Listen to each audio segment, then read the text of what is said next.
En fait, là, je vois pas ton pantalon, on dirait qu'il te gratte les couilles. Nouvelle sortie de boîtier cette semaine. Après DJI, place à Sony. Cette fois-ci, place à au Sony A7 IV. Putain, il est trop tôt le matin, j'y arriverai pas.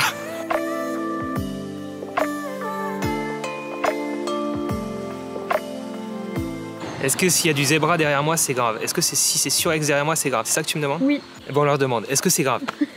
Bon, l'A7 IV, on l'attendait, hein. Toutes les specs ont déjà leak sur internet, donc bon, j'ai quand même les récaps dans cette vidéo, mais je vais vous donner mon avis par rapport à ce boîtier. Est-ce, je l'ai mis dans le titre en fait, est-ce une révolution ou est-ce de belles évolutions? On va voir ça dans cette vidéo.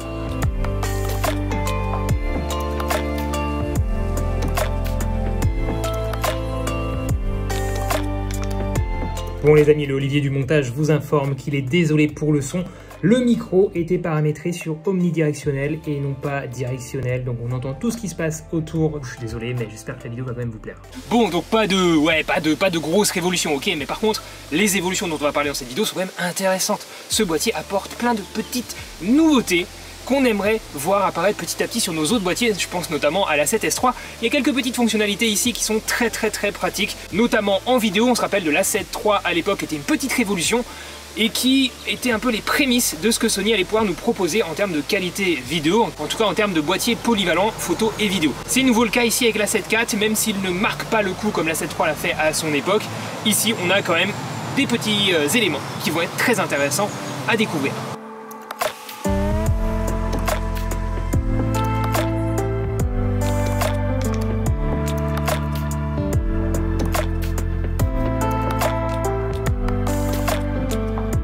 Ah. Je vais pas me rasseoir. C'est chier. C'est tout mouillé. Oh, faut qu'on parle du prix. Faut qu'on parle tout de suite du prix. 2800 € à peu près lors de son lancement, boîtier nu. C'est pas mal plus cher que l'A7 III lors de son lancement. Je crois qu'à l'époque, l'A7 III coûtait à peu près 2300 ou 2400 € boîtier nu à sa sortie. Bah voilà, c'est l'inflation. C'est l'inflation des boîtiers. Sony segmente sa gamme. Toutes les marques commencent à segmenter leur gamme.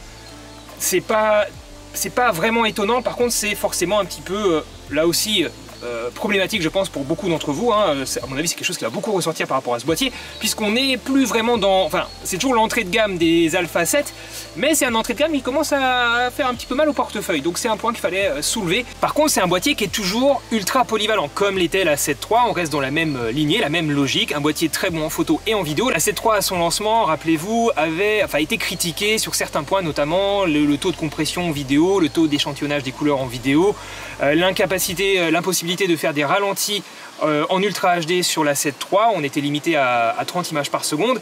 C'est ces détails-là qui vont être améliorés en vidéo ici sur la 7 IV, on va en parler tout à l'heure, je vous montrerai des images.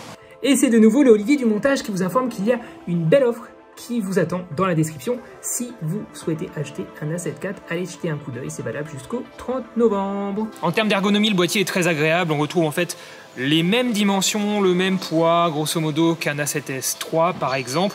Donc on a un petit peu gonflé le boîtier par rapport à la 7 III, mais c'est pas plus mal, on a une bonne prise en main, il est robuste. En gros, on a un boîtier qui fait un petit peu plus professionnel, un petit peu plus fini, abouti, un petit peu plus robuste, qui donne plus confiance. On a la position maintenant haute du bouton REC comme sur la 7S III par exemple. On a une molette ici de compensation d'exposition qui a perdu ses petites gradations d'exposition. Personnellement, je trouve que ça change pas grand chose, donc c'est pas bien grave. On a donc, je vous l'ai dit, les boutons qui sont un petit peu plus gros que sur la 7S III, qui sont plus agréables. On a l'apparition, bien évidemment, de l'écran qui se retourne en mode selfie. Voilà, c'était un manque sur la 7 III, notamment pour les personnes comme moi qui filment des vidéos sur YouTube. Donc c'est présent ici, heureusement. Et par contre, la grosse nouveauté ici sur ce boîtier, c'est l'apparition d'une double bague au niveau de la bague principale ici de sélection de mode. On a donc une deuxième bague qui est apparue qui vous permet de passer en un clin d'œil, j'ai envie de dire, du mode photo à vidéo au mode vidéo en accéléré ou au ralenti, qui est donc le mode SNQ sur les boîtiers Sony. Et en plus, du coup, vous bénéficiez de 3 modes custom via la bague de base, hein, avec les 3 modes custom. 3 modes custom par mode. Donc vous avez 3 modes custom en photo, 3 en vidéo et 3 en SNQ. Donc en tout, 9 modes custom. C'est un foutoir à configurer, ça prend un petit peu de temps, mais en soi, bah, c'est vraiment bon à prendre. Autre nouveauté, on passe sur un vrai port HDMI. Les trappes d'accès aux différents ports ont été aussi revues, elles sont plus robustes comme sur la 7S III, elles sont mieux compartimentées, donc vous pouvez juste ouvrir par exemple l'entrée micro et vous n'avez pas besoin de tout ouvrir, de tout exposer, donc ça c'est très pratique. Merci la voiture qui passe juste derrière. pendant que je parle, ça m'énerve. J'en peux plus de ce village, il est tout petit, il y a trop de bruit. Le gars il fait juste un demi-tour là dans les graviers, ça fait un max de bruit quoi. Bon vous avez compris, les porcs, voilà c'est mieux, cool. Ok, de l'autre côté, apparition. Apparition de... Mais non pas apparition, il y avait déjà 2 slots SD sur la 7 III, on en a nouveau 2, mais cette fois-ci on peut mettre de la CF Express type A, donc les nouvelles cartes bien rapides, alors c'est pas celle-ci, de chez Sony pour filmer du coup en Ultra HD jusqu'à 50-60 images par seconde, on en parle tout de suite. Oh putain, voilà, maintenant il y a la poste, Je te tiens où? Bon, laisse tomber. Je disais, toi se faire renverser par la poste. Putain, je disais quoi? Oui, j'ai oublié le viseur aussi. Meilleur viseur que sur la 7 III. La 7 III, il n'avait pas un super viseur. C'est vrai que sur une visée numérique comme ça, électronique, c'est quelque chose qu'on pouvait critiquer sur la 7 III à juste titre. Ça m'avait jamais dérangé. Mais là, c'est amélioré. On a plus de 3 millions de pixels et jusqu'à 120 fps en taux de rafraîchissement. C'est bien, c'est très bien. Voilà, super. Un bon point pour la 7 IV. On passe à un autre endroit parce que là, ça me saoule. J'ai pas parlé des menus. Nouveau menu de chez Sony. Voilà, heureusement, c'est moins le foutoir qu'avant, c'est plus agréable. Si vous n'aimez pas l'ergonomie des menus Sony, c'est quand même vachement mieux sur ces derniers boîtiers. Bon, on attaque avec la photo. Enfin, on va parler du capteur. Le capteur, on est sur un capteur plein format forcément. Exmor R, donc rétro-éclairé, de la base chez Sony actuellement. Ici, on a 33 millions de pixels, donc on est mieux que sur la 7 III qui n'en avait que 24. C'était largement suffisant pour beaucoup d'entre nous. Ici, on passe à 33 millions de pixels. Voilà, la tendance est à la montée en pixels. Ça s'améliore en quelque sorte en termes de définition et c'est pas au détriment de la rapidité et de l'efficacité du boîtier puisque le boîtier est beaucoup plus efficace en photo et en vidéo aussi on verra tout à l'heure que la 7 III. On a notamment un buffer ultra rapide. Le buffer c'est ce qui vous permet d'emmagasiner, enfin ce qui permet au boîtier d'emmagasiner plein de photos à la seconde et de les enregistrer petit à petit tout en vous permettant de continuer à prendre des rafales. Donc en gros ici le boîtier, le buffer va se vider très vite puisque Sony nous annonce que le boîtier est censé être capable de faire plus de 1000 photos RAW en continu à 33 millions de pixels et le tout à une cadence de 10 images par seconde maximum. Donc ça fait quand même beaucoup de photos. C'est un petit Alpha One en fait. C'est un petit tueur pour faire plein de choses, redoutable d'efficacité et de réactivité. Je vous l'ai dit tout à l'heure, 10 images par seconde maximum. J'ai pas trop insisté dessus, mais c'est pas mieux que la 7 III. Donc c'est un petit peu décevant, c'est vrai. Et personnellement, pour mon usage personnel, du coup, j'aurais peut-être préféré rester sur 24 millions de pixels et pouvoir monter à 20 images par seconde, par exemple. Ça aurait été personnellement ce qui m'aurait plu. Donc 33 millions de pixels à 10 images par seconde, ça plaira à d'autres personnes. Personnellement, c'est un petit regret. Surtout qu'on sait que Sony, ils savent faire ça. Ils ont l'Alpha One, 50 millions de pixels, avec une rafale à 30 images par seconde. Genre un truc de ouf. Donc ils savent faire. Mais c'est pas là. Après, il faut segmenter la gamme, c'est pas le même prix. En termes de sensibilité, capteur rétro-éclairé, Sony, on monte à 204 800 ISO en photo en étendu et 102 400 ISO maximum en vidéo, toujours en ISO étendu. Donc voilà, c'est très bien, parfait, ça marche bien, qu'est-ce que vous voulez que je vous dise de plus? Et la dynamique, parlons-en, chez Sony on a toujours une bonne dynamique aussi, on a plus de 15 stops annoncés ici en vidéo. Je vous disais qu'il était rapide, qu'il était efficace, ça passe aussi par les caractéristiques de l'autofocus, on est sur le même autofocus que sur l'Alpha One, 759 points de détection de phase qui couvrent 94% de la surface du capteur, donc de l'image. C'est redoutable aussi pour tous les photographes qui ont besoin d'un autofocus très performant, détection des yeux des humains, des animaux, des oiseaux qui ne sont pas des animaux visiblement, hein. Mais enfin, en tout cas technologiquement parlant, c'est différent du point de vue de Sony. Et l'apparition, on parlera vidéo tout à l'heure, mais je vous le dis tout de suite, l'apparition de quelque chose de nouveau qui n'existe sur aucun boîtier chez Sony actuellement en termes d'autofocus vidéo, c'est la capacité à faire le suivi de focus des yeux en vidéo. Des yeux des animaux et des oiseaux en vidéo, puisque pour les humains c'était déjà le cas sur la 7S III et l'Alpha One et peut-être même d'autres avec des mises à jour. Donc là, voilà, petite nouveauté, enfin belle nouveauté ici pour les vidéastes animaliers. Et j'espère bien sûr qu'il y aura une mise à jour qui sera proposée sur mon A7S III pour ça, pour que j'aille revoir Marc Jardot et qu'on fasse l'épisode 2 de la photo animalière que vous avez adoré. Comme ça je pourrais faire du suivi de focus automatique sur les yeux des oiseaux et des renards. Et ça peut être cool. On se recule de plus en plus, enfin je m'approche de toi et à chaque fois tu recules. Autre nouveauté autofocus les amis, la possibilité d'utiliser l'autofocus jusqu'à f22, tout petit, tout fermé en termes de diaphragme. Ça aussi ça peut être pratique pour les gens qui utilisent des gros téléobjectifs gros comme ça et qui ont, arrête de te marrer, gros comme ça et qui ont un doubleur de focale, du coup ils perdent en lumière et du coup pouvoir être efficace à f22 et utiliser l'autofocus, bah c'est un plus, c'est une nouveauté ici sur la 7 IV. Voilà. Gros comment le téléobjectif? C'est gros comme ça. J'ai oublié un truc. Madame, moi, j'ai oublié quelque chose. L'autofocus, vous avez par rapport à la 7 III, parce que ça c'est pas, il y a déjà ça sur d'autres boîtiers maintenant chez Sony, mais vous avez plus de réglages possibles par rapport à cet autofocus, que ce soit en photo ou en vidéo, vous avez plus de réglages pour la réactivité de l'autofocus et sa vitesse de transition. Voilà. Ce qui est très bon à prendre, notamment en vidéo, c'est très pratique pour faire des petits changements de points, tout bien travaillé, tu vois, genre comme ça, comme au cinéma, tac tac tac, c'est cool. Attends, je vais m'asseoir parce que l'heure est grave. Ah, voilà. Quoi, ça recommence. Bon. C'est bon, t'es prête? Je peux faire. Oui, c'est bon, vas-y. Ok, je m'assois, voilà. Et je dis, l'heure est grave, mesdames et messieurs, nous allons parler vidéo. Nous allons parler vidéo, sujet qui va peut-être fâcher un petit peu dans les commentaires. Je crois que t'es de travers. Hein. Tu redresses comme ça. Voilà. C'est bon? Comme ça? Non, redresse. Voilà, là t'es bon. Attends, là je crois que t'es bon. T'es bonne, tu vois, non. Ça fait un petit peu bizarre. Là t'es bonne. Voilà, tout à fait. L'heure est grave, mesdames et messieurs, parlons vidéo. Donc la 7 III ne pouvait pas filmer au ralenti en Ultra HD. À son époque, le GH5, qui était un de ses principaux concurrents, même si c'est du micro 4 tiers, c'était quand même une grosse référence, le GH5 en vidéo, et ça, c'est toujours un très bon boîtier. Filmait, lui, en Ultra HD jusqu'à 60 images par seconde, mais la 7 III ne le faisait pas. Et c'était un sujet à dispute, voilà, entre les Panasonic, les Sony. T'es nous en train de pencher, hein, t'es bourré. Hein.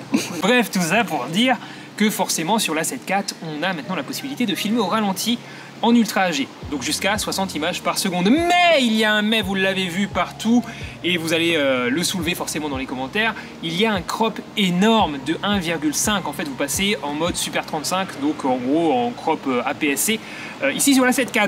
Donc ça fait quand même un gros crop, c'est un petit peu dommage, surtout qu'on sait que Sony sait faire quand même de l'Ultra HD 120 images par seconde sur des gros capteurs comme celui de... Enfin sur des capteurs très définis comme celui de l'Alpha One. Donc je n'ai pas compris d'où venait cette limitation technologique. Tout ce que je sais, il y a quelque chose qui a dû m'échapper, mais tout ce que je sais c'est que forcément c'est un point décevant du boîtier, on va pas se mentir. Est-ce que c'est rédhibitoire pour vous? Dites-le moi dans les commentaires. Bon, la séquence où je parle de la 422 10 bits est vraiment dégueulasse, donc je vous le dis ici, il y a de la 422 10 bits voilà, sur la 7 IV, que ce soit en 25p ou en 50p, c'est magnifique, encore heureux. Il va flotter et j'ai encore quelques petits trucs à vous dire, mais avant je vous propose de visionner un tout petit, c'est pas un court métrage, un petit truc que je me suis éclaté à faire avec une amie dans la forêt et avec toi Mylène au making of pour tester la 7 IV en vidéo, de jour, de nuit. Voilà, petit scénario qu'on a imaginé, c'est un projet 24 heures, jugez pas le scénario, c'était drôle à faire, on s'est bien marré et ça dure moins de 2 minutes, donc je vous laisse regarder ça et on se retrouve juste après pour parler d'autres petits points que j'ai pas encore abordés et puis aussi quelques images, je vous montrerai quelques images making of forcément de ce tournage.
Bon, j'espère que ça vous a plu cette petite vidéo, c'était très drôle à tourner. Donc la 7.4 entièrement à la main pour l'effet un petit peu bougé pour les scènes de nuit. Sur gimbal de jour, le DJI RS2.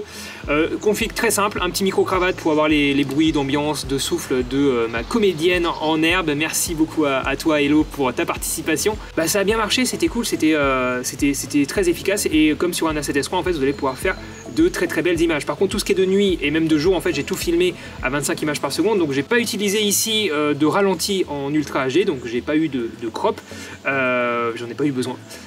Et qu'est-ce que je peux vous dire d'autre? En fait ça filme quoi. Voilà, c'est un boîtier qui filme, qui filme très bien et qui fait de très bonnes photos. À la fin de la journée, c'est un peu ça, hein, la conclusion.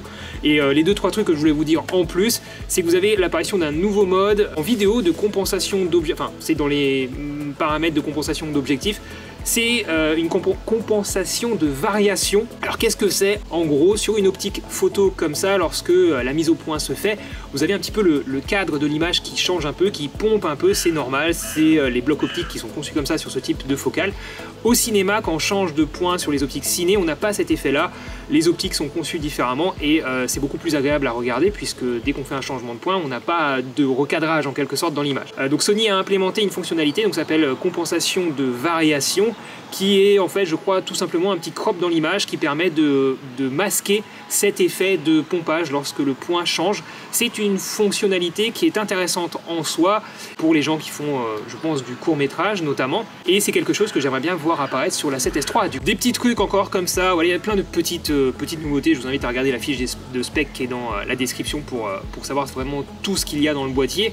Après c'est des détails comme aussi la possibilité, alors des détails ça dépend pour qui, de la possibilité de filmer, enfin d'utiliser le boîtier en webcam, en USB-C directement sans carte d'acquisition HDMI et de pouvoir faire ça en Full HD jusqu'à 60 fps. Sur le papier c'est cool, j'ai un petit peu peur moi de la vitesse de transfert de l'USB-C pour pas laguer face à de l'HDMI, mais a priori ça fonctionne bien, j'ai pas testé mais c'est ce que nous vend Sony. Ah, autre chose, avec l'application, ça c'est cool, l'application Imaging Edge de Sony je l'utilise jamais parce qu'à chaque fois je galère en fait à connecter le boîtier, c'est juste un enfer, je sais pas si vous y arrivez, mais moi je galère à chaque fois, c'est n'importe quoi.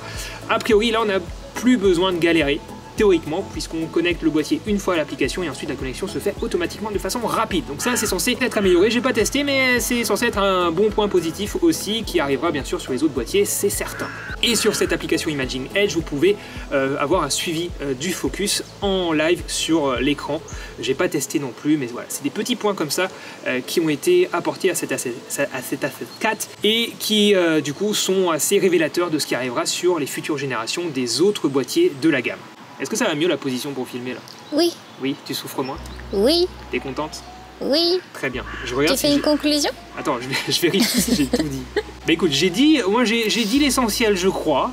Et si j'ai oublié quelque chose, ben on va m'engueuler dans les commentaires. On dit ah, t'as même pas parlé de ça alors que c'était super important. Le boîtier ici, il a un petit biseau qui est plus agréable pour mon petit doigt. Voilà, t'en as pas parlé alors que pour moi c'est important. Voilà. Faut que tu me suives là.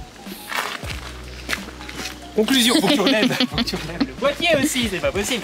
Attends. C'est bon. C'est bon. Donc j'espère que cette présentation de la 7.4 vous a plu. Pourquoi j'arrive pas à dire A7 IV ce matin, c'est incroyable. J'espère que ça vous a plu. Ma petite conclusion rapide, boîtier séduisant. Est-ce que je vais l'acheter? Je ne sais pas encore. Vous savez que j'ai vendu mon A7 III. Je n'ai pas encore de boîtier photo de remplacement. J'ai des prêts chez Fuji et chez Sony. Pour l'instant, ça me suffit pour ce que je fais. Je ne sais pas encore si je vais investir. Pour l'instant, il faut d'abord payer l'URSSAF en cette période de l'année. Donc on va attendre un petit peu. Non, plus sérieusement, en vrai, ça va dépendre de votre besoin. Mais c'est un petit Alpha One quand même. 33 millions de pixels, l'Ultra HD 422 10 bits, bref, vous pouvez être ultra polyvalent avec ce boîtier comme sur un A7 III à l'époque. Donc ouais, non, c'est un boîtier qui est très intéressant. La petite bague ici, franchement, c'est trop cool. J'adorerais l'avoir sur mon A7S III. L'écran qui se retourne, non, c'est complet. Je sais pas si c'est vraiment décevant. On aurait espéré un petit peu plus. On regrette le crop en Ultra HD 50 et 60, mais c'est pas décevant. Enfin, je pense que c'est pas décevant, voilà, c'est une très belle évolution de la 7 III, c'est ma conclusion. Blah! Salut les créateurs, restez créatifs, merci Mylène pour ce magnifique cadrage. Ciao! Oh là là. De toute façon, on va remettre par-dessus. Les moyens ne sont pas bons, Olivier, là, il va falloir tout revoir, ok? Je suis pas d'accord. On n'a pas d'eau. Je suis obligée de me baver dessus. Attends. J'en ai marre. Je démissionne.